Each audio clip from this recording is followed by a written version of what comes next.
Salut! Bonjour à tous. Aujourd'hui, on se retrouve pour une nouvelle vidéo. Donc là, on va attaquer la faïence dans la salle de bain du studio. Je vous montre un petit peu notre façon de procéder. On y va, c'est parti. Voilà un petit peu notre poste de travail. Aujourd'hui, on a des carreaux qui font 20 d'auteur par 50. Donc ici, on a 1 mètre. La question, elle se pose pas. Donc on a 2 carreaux. Ensuite, ici, on a 3 mètres 0,7 là-haut, parce qu'ici il y aura le toilette, mais ici on a je sais plus 14 cm en moins. Donc en gros on a 3,07 m de l'angle là-bas à l'angle là-bas. On va avoir des carreaux entiers et ici on va finir avec une coupe de 7 cm. On a décidé de laisser la coupe de 7 cm. On aurait pu faire une coupe un peu plus grande, enfin partager un petit peu, faire une coupe de chaque côté. Ici on va être dans le toilette, là derrière le toilette, donc ça va pas trop se voir, on va dire. On veut garder quand même ici un carreau entier, c'est là qu'il y a la douche italienne. Ça va faire plus joli si jamais on laisse un carreau entier, enfin comme on compte le faire. Donc laisser 2 carreaux entiers et ici des carreaux entiers. Ce coin là, ça fera vraiment beaucoup plus beau comme ça. Surtout que la coupe ici, on ne l'aura pas tout le long. Ici déjà la coupe se fera sur le carreau d'avant. Donc voilà pourquoi on a décidé de faire la coupe ici et de pas avoir de coupe de ce côté-là. Ensuite, on a fixé nos rails à placo. On peut fixer des règles, des planches, des rails à placo. Nous, on avait des chutes de l'appartement. Donc du coup, on a décidé de fixer ça. On l'a fixé avec des vis dans le placo. Comme ça, on a notre départ qui, lui, est de niveau partout pareil. Si nos calculs sont bons, on devrait terminer avec un carreau entier là-haut. Je dis bien en principe parce que des fois, on a tendance à se décaler un peu avec les joints. Mais normalement, on a laissé un peu de jeu, donc on devrait bien terminer. Si jamais ça ne termine pas bien, ben on avisera. S'il faut, il y aura une coupe à faire. Ou bien peut-être on aura un joint de carrelage un peu plus gros. Mais de toute façon, même s'il y a une coupe, elle ne se verra pas. Ça sera peut-être 5 mm ou 1 cm maximum. Donc elle ne se verra pas. Et ensuite, une fois qu'on aura fait notre carrelage au sol, on viendra fixer, enfin coller notre dernière bande de faïence tout le long pour que le carrelage, la faïence, elle passe bien par-dessus le carrelage. On aura ici aussi des baguettes d'angle on va vous montrer un petit peu après dans la vidéo. Autour des fenêtres, petite baguette d'angle. On viendra finir aussi avec une petite baguette d'angle parce qu'après le reste de la salle de bain, lui, ça sera peint. Il n'y aura que vraiment cette partie-là qui sera carrelée. La partie où il y a la douche italienne et la partie où il y a le toilette. Et ici, on a tout le nécessaire pour la pose. Donc pas Vélif qui nous a envoyé ça, mais bon, je vais laisser le frérot vous expliquer la petite anecdote. Donc en fait, pour la petite anecdote, on n'a pas Vélif qui nous a envoyé tout le nécessaire pour la pose du carrelage. Donc ils nous ont envoyé cadran à vis, croisillon auto-nivelant et les petites bagues de protection là pour éviter d'abîmer le carrelage. Donc si vous voulez, vous avez un petit croisillon à vis comme ça que vous venez positionner sous votre carrelage. Vous avez la petite bague de protection qui vient se mettre sur le cadran de serrage. Ça c'est pour pas rayer surtout quand vous avez des carreaux avec du relief dessus ou quoi que ce soit. C'est une petite bague en caoutchouc et au serrage ça évite que s'il y a des petits grains de sable etc, ça raye votre carreau. Donc ça vous mettez ça sous votre carreau dans la colle et quand vous venez serrer votre cadran, en gros bah tous vos carreaux vont se mettre au même niveau et voilà, bah, c'est vraiment un système, c'est ce qui se fait de mieux aujourd'hui pour la pose de carrelage, du moins pour les particuliers, pour les gens qui n'ont pas l'habitude. C'est vraiment un outil, pour moi indispensable si on veut faire du travail de qualité. Donc après il y a des pros, ils diront que ça c'est pas les carreleurs qui utilisent ça, mais voilà, nous on n'est pas pros, on est des particuliers qui ont envie de tester de la pose de carrelage, donc il n'y a pas de mal à céder de bons outils. Et pour la petite anecdote, donc Pavlif nous a envoyé ça. Le livreur a sonné à la maison, il n'y avait personne à la maison. Et qu'est-ce qu'il a fait? Il a jeté le carton par-dessus le portail. Sauf que bah, je pense qu'il ne savait pas, mais moi à l'intérieur, j'ai le chien qui est dans le jardin toute la journée. Et bah, il s'est occupé du carton. Donc comme vous pouvez le voir, il a bien mâchouillé tout ça, il s'est bien amusé.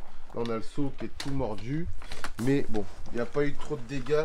Il y a eu quelques bagues de protection qui ont été un petit peu abîmées. Mais sinon au niveau des croisillons, tout ça, il n'y a pas eu de dégâts. Donc heureusement. Enfin voilà pour la petite anecdote.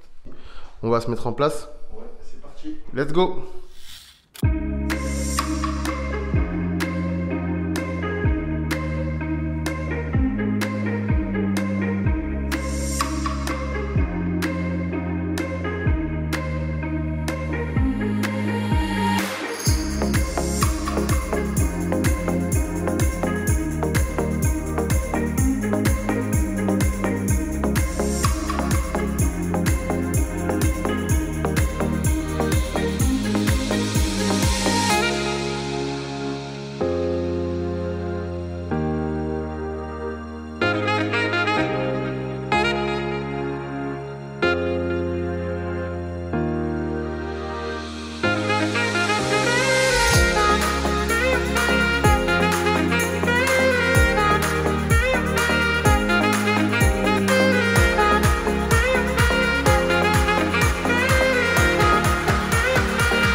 De son côté, le frérot là ici, il est en train de découper, enfin il se prépare à découper, là il est en train de tracer. On va avoir une petite trappe ici, une petite trappe de visite pour arriver à la coupure d'eau générale de l'appartement.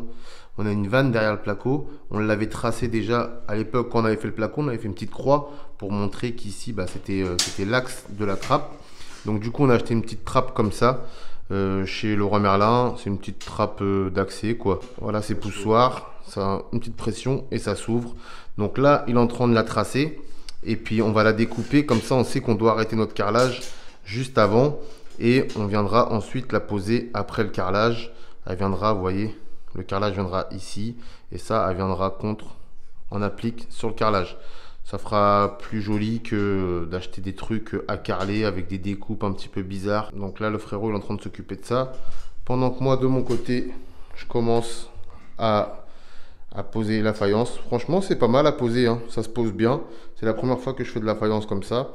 Et honnêtement, ça me plaît. Je préfère ça que le carrelage. Donc c'est parti, on continue.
On s'est arrêté ici, on n'a pas été plus haut parce qu'on n'avait pas la scie cloche à diamant pour percer le carrelage. Ici on a 2 trous à faire pour la douche italienne, pour la colonne de douche. Ici on a un trou à faire pour l'alimentation du toilette. On a en bas l'évacuation de l'évier de la cuisine, donc voilà pourquoi on n'a pas été plus haut. Aujourd'hui c'est dimanche, donc on est juste venu démonter tous nos croisillons et gratter nos joints. Des fois il y a un peu de colle qui va se glisser dans les joints. Aujourd'hui on est venu, on va passer un petit coup de cutter comme ça, on va enlever tous les petits résidus de colle et ce sera bon pour aujourd'hui. On ne veut pas faire trop de bruit dans l'immeuble, déjà qu'on vient tous les week-ends, tous les samedis, on fait du bruit, donc on ne veut pas abuser de la gentillesse de nos voisins. Aujourd'hui c'est petite journée calme et on reprendra la semaine prochaine la suite de la faïence. Donc c'est parti, on continue.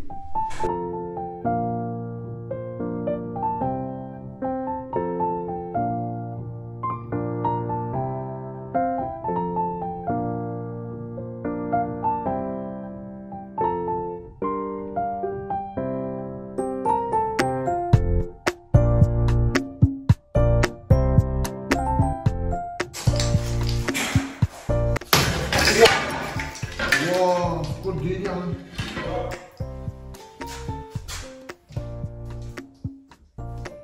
Qu'est-ce que t'as fait? Ouais, je suis allé à un croisillon là, j'ai voulu péter, le machin avec 2 carreaux sont venus.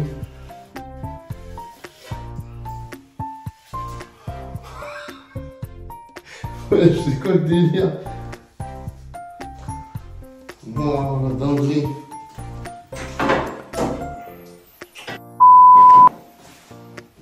Oh, j'aurais pas dû le toucher celui-là. J'ai fait le con.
Ça y est, les gars, faut s'abonner, maintenant on fait des vrais plans. Ouais, je te laisse. Moi j'ai une tendinite. Non, je rigole, je vais le faire.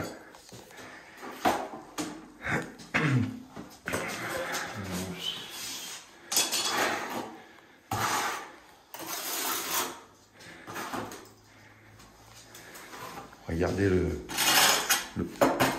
le toucher de la trouère. La trouère, mon gars. Il nous fait ça comme un chef. On met du beurre sur la tartine.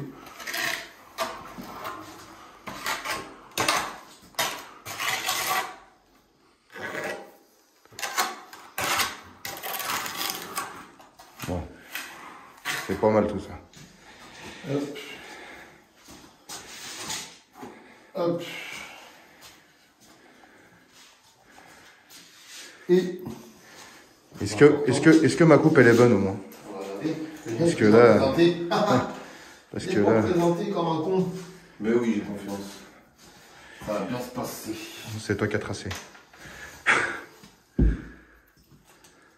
Le petit coup de spatule.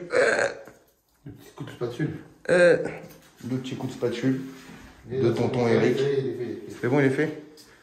Bim. C'est bon. Faut bien retenir les leçons. C'est que ça. Wesh. Mais non. Qu'est-ce que... Putain. Oh, c'est pas bon. Oh mon con.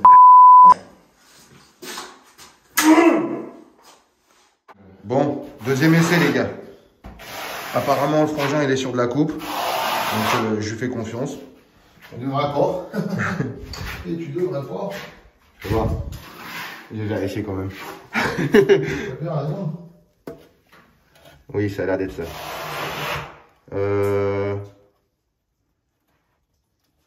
Ouais, bon, ça a l'air d'être ça. C'est bon, ça devrait bien se passer. C'est parti. Hop.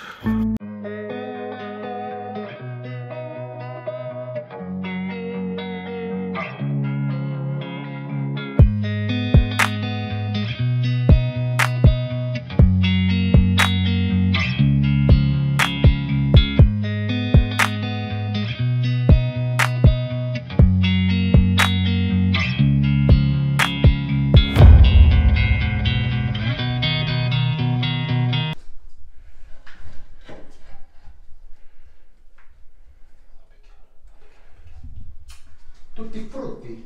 Ah. Nickel. Bon, Pareil. bah c'est parfait. On vous met en timelapse parce que là on n'avance à rien du tout.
là, on est face à un petit problème d'esthétique.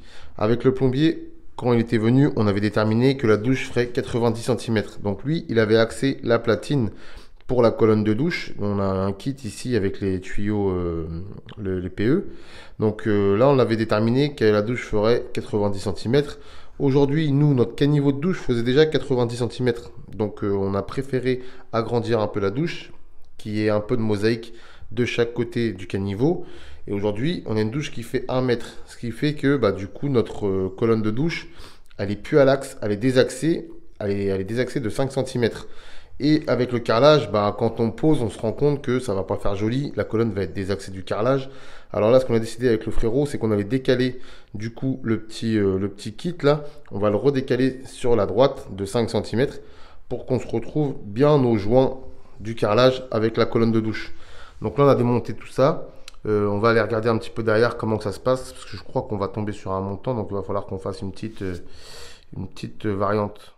Donc en fait, ici, si on la décale de 5 cm, cette arrivée là, elle va se retrouver dans le montant. Donc ce qu'on va faire, on va faire une petite découpe là vite fait avec la meuleuse pour découper le montant. Vu qu'il est en double montant ici, c'est pas bien méchant. On va juste découper ici un petit peu, histoire de laisser la place pour décaler la platine de ce côté. Donc c'est parti, on y va.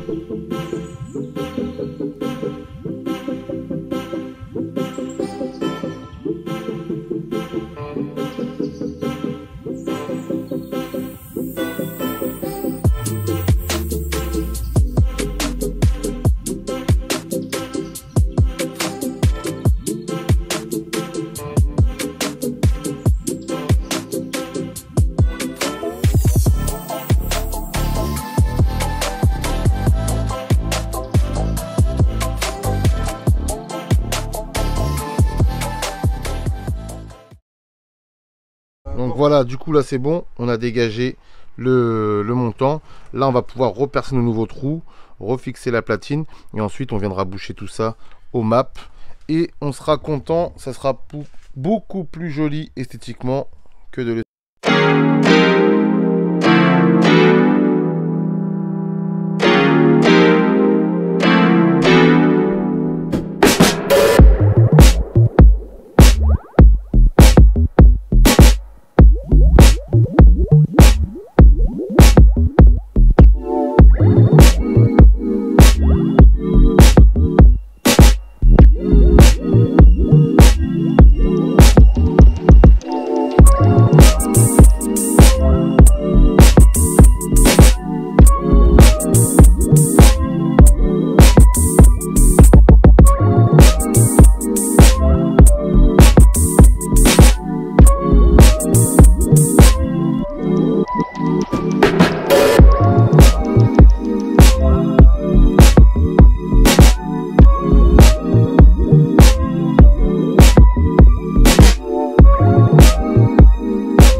C'est bon, on a percé les deux gros trous. Normalement, ça devrait passer. Ce qu'on a fait, vu que les trous d'origine, ce trou-là, il tombe trop à côté des trous, le placo, c'est même pas il risque, c'est sûr, il va éclater. Donc ce qu'on a fait, nous, avec un petit forêt à métaux, on en a recréé d'autres. On en a recréé un ici, on en a recréé un ici, et on en a recréé un petit peu plus haut ici. Comme ça évite que ça tombe à côté des trous. Et comme ça, elle sera bien fixée. Yeah.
Là, on est pas mal. Ça avance pas trop mal.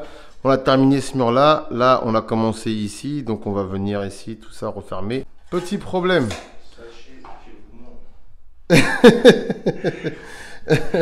Petit problème. Donc, justement, je vous mens pas, je vous dis la vérité. On a fait une erreur de calcul. Je sais pas où, mais en tout cas, on devait terminer avec un carreau entier en haut. On devait terminer pile poil sous le plafond. Et là, on a 1 centimètre sous le plafond. Erreur de calcul. Je sais pas où est-ce qu'on s'est planté. Mais en tout cas, aujourd'hui, les faits sont là. On est 1 centimètre plus bas. Ça a l'air d'être régulier. On a 1 centimètre partout. On va voir comment on peut cacher ça. Soit mettre une petite baguette, un petit profilet de finition. On va aller voir en magasin ce qu'on peut trouver pour rectifier ça. Bref, c'est pas grave. On va bien trouver une solution pour s'arranger. Nous aussi, on fait des erreurs, vous voyez. En tout cas, on va s'adapter. Pour l'instant, on continue et on verra ça plus tard. Allez, go!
Que je vous parle d'une petite machine qu'on a reçue avec le frérot. Franchement, c'est le top. C'est Peugeot Outillage qui nous a envoyé ça. On les a contactés parce qu'on avait les baguettes pour le carrelage, pour faire l'encadrement de la fenêtre de la salle de bain.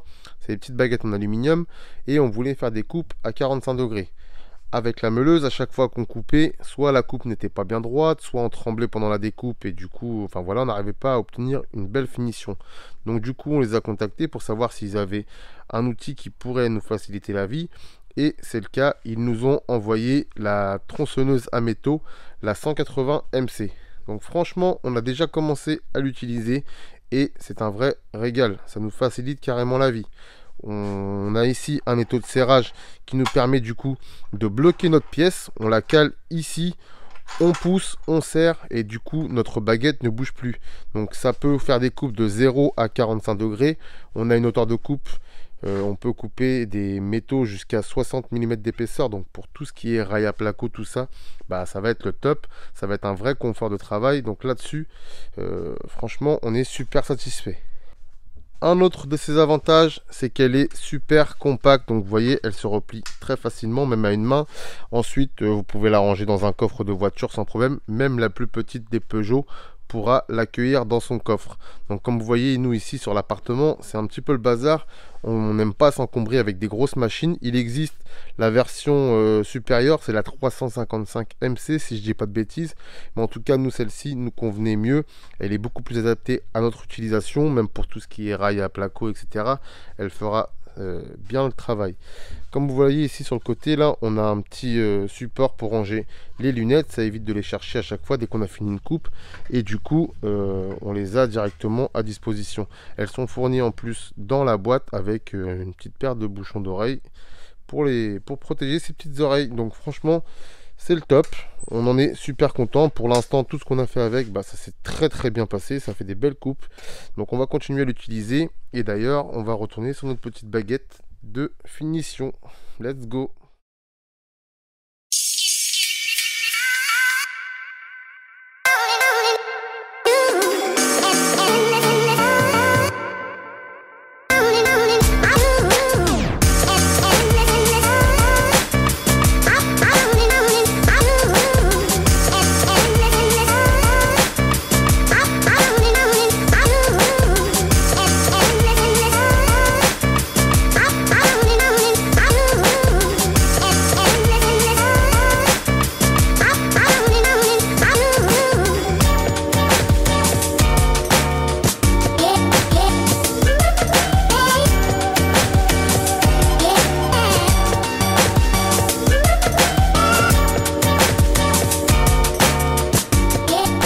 Voilà pour le premier encadrement de fenêtre.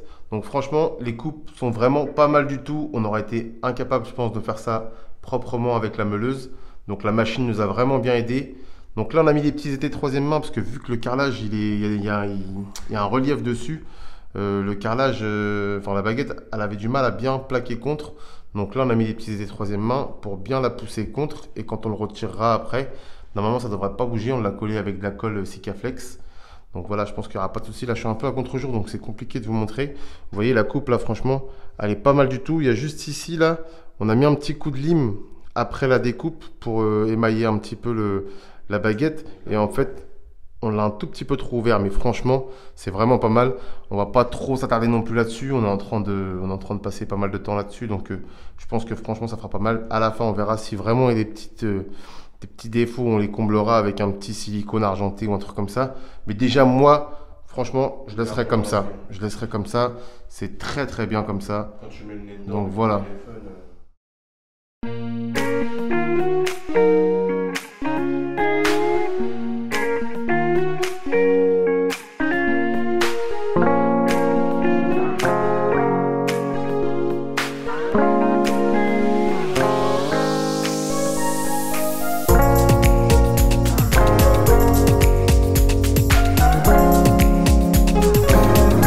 De la gueule là. Je commence à avoir de la gueule là.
Voilà les amis, la vidéo est terminée. Franchement, la faïence, ça s'est plutôt bien passé. Mis à part la petite erreur de cote qui fait qu'on a un petit centimètre, enfin 1 centimètre à peu près là-haut entre le plafond et la faïence. Mais bon voilà, bah, c'est des choses qui arrivent. Aujourd'hui, on avait acheté des baguettes. On ne savait pas, est-ce qu'on n'allait pas faire une petite finition en baguette alu.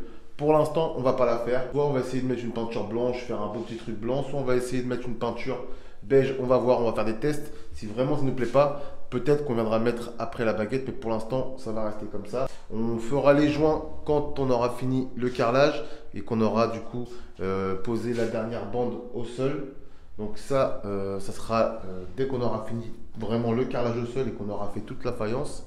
Honnêtement, je pense qu'avec les croisillons Pavilift, bah, ça a été beaucoup plus simple, ça nous a vraiment facilité la tâche. Vous savez, quand vous avez les petits carreaux des fois qui ne s'alignent pas, vous serrez un petit coup le cadran et franchement, ça redresse aussitôt. Là, vous voyez, vraiment, bon, il doit y avoir des petits défauts, hein, ça on n'est pas parfait, voilà. Mais en tout cas, ça corrige vraiment bien les petits défauts. Et sans ça, je pense qu'on se serait beaucoup plus embêté. Je vous conseille à vous qui n'avez jamais fait de carrelage, qui avez envie de tenter chez vous, utilisez des croisillons à vis Pavilift, c'est le top, c'est un bijou, c'est une révolution ce truc là. Vraiment pour les gens qui ne savent pas carreler, qui n'ont jamais fait, c'est un vrai coup de main supplémentaire. Sinon, on se retrouve dans la prochaine vidéo pour la pose du carrelage au sol, ce coup-ci, un carrelage imitation parquet. Ça va être sympa, vous allez voir, ça va vraiment, on va commencer vraiment à voir à quoi va ressembler l'appartement et ça va vraiment faire un bon petit coup de changement. En tout cas, on vous dit à très vite, portez-vous bien, on vous embrasse, ciao ciao. Ciao.